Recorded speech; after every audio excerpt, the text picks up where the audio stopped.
Welcome to today's show. Before we get started, let me implore you to please click that subscribe/follow button wherever you get your podcasts. If you're enjoying the show, please spread the word. I'm a bit shy and a bit busy and could use a marketing team out there on my side like all of you. I'm grateful you've tuned in today. Also, please visit the website at secondlookcinema.net where you can access transcripts of each episode, even submit an idea for a film to cover in a future episode. Now, on to the show. Roy Neary is just a regular guy living his suburban dad life when, bam, he gets zapped by a UFO and suddenly decides mashed potatoes are the key to the universe. While everyone else is trying to live normal lives, Roy spirals into full-blown conspiracy mode, trashing his house and scaring his family away in pursuit of a giant mountain he keeps seeing in his head. Meanwhile, the government is super shady, because of course they are, and is covering up alien activity like it's just another Tuesday. Eventually, Roy and a few other true believers trek to Devil's Tower, where, surprise, the aliens finally show up and start beeping out their space mixtape. Instead of taking notes, Roy just hops on the mothership like it's a galactic Uber, presumably heading off to a planet where mashed potatoes are the dominant life form. The end.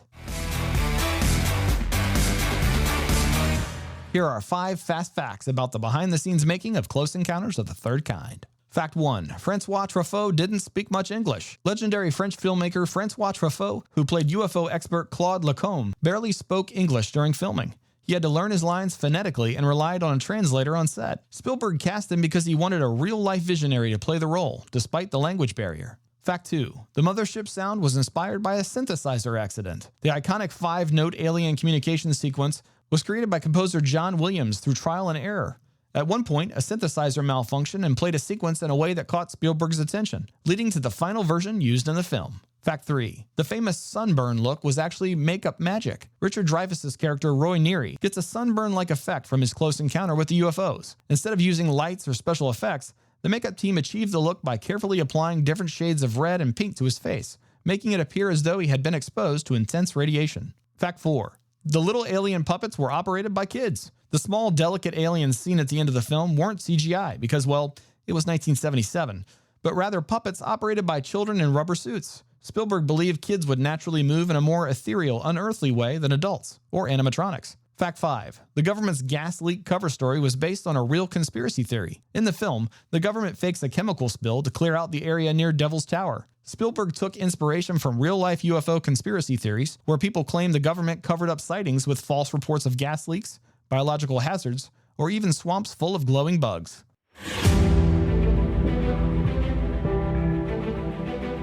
Steven Spielberg's Close Encounters of the Third Kind from 1977 is, on the surface, a science fiction film about UFOs and the possibility of extraterrestrial life.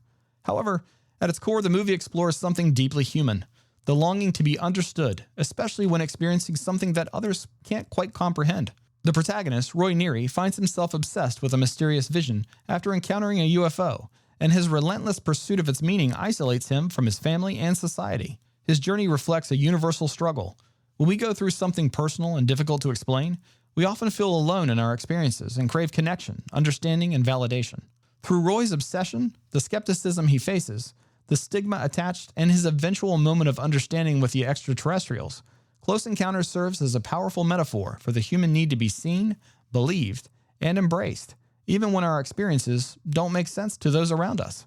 Roy Neary, played by Richard Dreyfuss, is an ordinary man whose life is upended after a brief encounter with an unidentified flying object. Following this experience, he becomes consumed by strange visions of a mountain-like shape, feeling an inexplicable pull towards something greater. He doesn't understand why he feels this way, and worse, no one around him does either. His family, particularly his wife, becomes frustrated with his increasingly erratic behavior. She sees his obsession as a sign of mental instability rather than a genuine experience.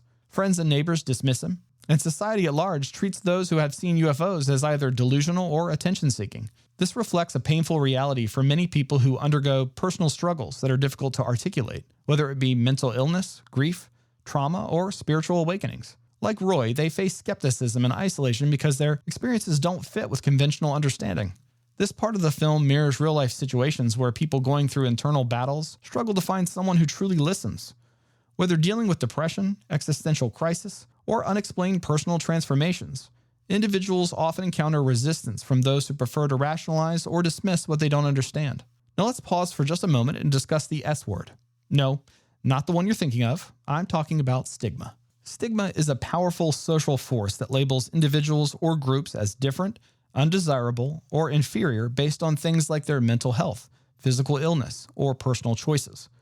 It often stems from fear, misunderstanding, or deeply ingrained societal norms and shows itself in discrimination, exclusion, or negative stereotypes. When people experience stigma, they may be unfairly judged, treated with hostility, or denied opportunities, leading to a cycle of social isolation and marginalization. Over time, stigma can become internalized, causing individuals to feel shame, guilt, or worthlessness, even when they've done nothing wrong. People with mental health conditions such as depression, anxiety, or schizophrenia often face judgment and discrimination. They may be perceived as weak, dangerous, or incapable, leading to difficulties in employment, relationships, and access to proper health care. This stigma can prevent individuals from seeking the help they need due to the fear of being labeled or misunderstood.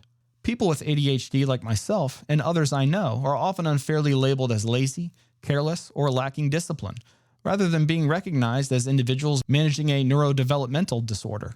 This stigma can lead to frustration, low self-esteem, and feelings of inadequacy, especially when our struggles with focus, impulsivity, or organization are misunderstood.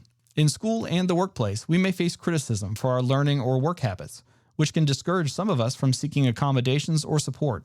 Over time, the fear of judgment may cause individuals with ADHD to mask their symptoms, overcompensate, or withdraw from opportunities, ultimately limiting their personal and professional growth. In extreme cases, persistent stigma can lead to self-destructive behaviors or a reluctance to pursue personal and professional goals. Breaking the cycle of stigma requires education, empathy, and open conversations that challenge harmful stereotypes and promote understanding, acceptance, and support. In Close Encounters of the Third Kind, Roy Neary experiences intense stigma as he becomes obsessed with the strange visions and UFO encounters that disrupt his life. As Roy relentlessly chases answers, he faces ridicule, skepticism, and eventual isolation, both from his loved ones and society at large. The stigma surrounding his experiences drives a wedge between him and his wife, leading to the breakdown of his marriage and pushing him further into solitude. Despite this, Roy's unwavering belief in what he's seen fuels his determination, illustrating how stigma can force individuals to choose between societal acceptance and personal truth. His journey highlights the emotional toll of being dismissed and misunderstood, yet also the resilience required to break free from societal expectations. One of the most important themes in Close Encounters is Roy's relentless pursuit of meaning. He doesn't just want answers. He needs to know that what he's experiencing is real and that he isn't alone in feeling that way. That's a reflection of the human desire to make sense of difficult emotions, experiences, or callings that don't fit neatly into everyday life. This also speaks to the need for validation. When people go through something difficult, they often just want someone to say, "I believe you. I understand what you're feeling." Without this validation, they may feel alienated, much like Roy does before he finally meets others who share his experience. Once again, we're met with the importance of understanding we aren't alone. Whether you believe that with regards to the universe at large, or simply believe that in the struggles we face as a society here on Earth. Roy's journey ultimately leads him to Devil's Tower, where he finds others who've been drawn by the same vision. This moment is a turning point. Not only does he realize he's not alone, but he also discovers that others have experienced the same inexplicable pull. This reflects the deep relief that comes from finding people who understand what we're going through, even when the rest of the world doesn't. The film's climactic moment, when the aliens arrive and communicate through music and light, is symbolic of true understanding. The extraterrestrials don't speak English, nor do they need to. Instead, they connect through a universal language, art, sound, and emotion. This is a profound representation of how deep understanding doesn't always require words. Sometimes connection happens through shared experience, empathy, or just presence. Roy's decision to leave Earth with the aliens can be interpreted in different ways, but at its heart, it's about him finally finding a place where he feels seen and understood. It's a resolution to his internal struggle, proving that he wasn't crazy, that his feelings were real, and that there was meaning behind his journey all along. Close Encounters of the Third Kind resonates with audiences because it taps into a fundamental human truth.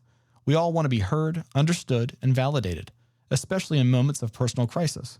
When we go through something difficult, whether it's an emotional struggle, a transformative experience, or an existential question, it's painful to feel dismissed or misunderstood. Roy's story is, in many ways, our story.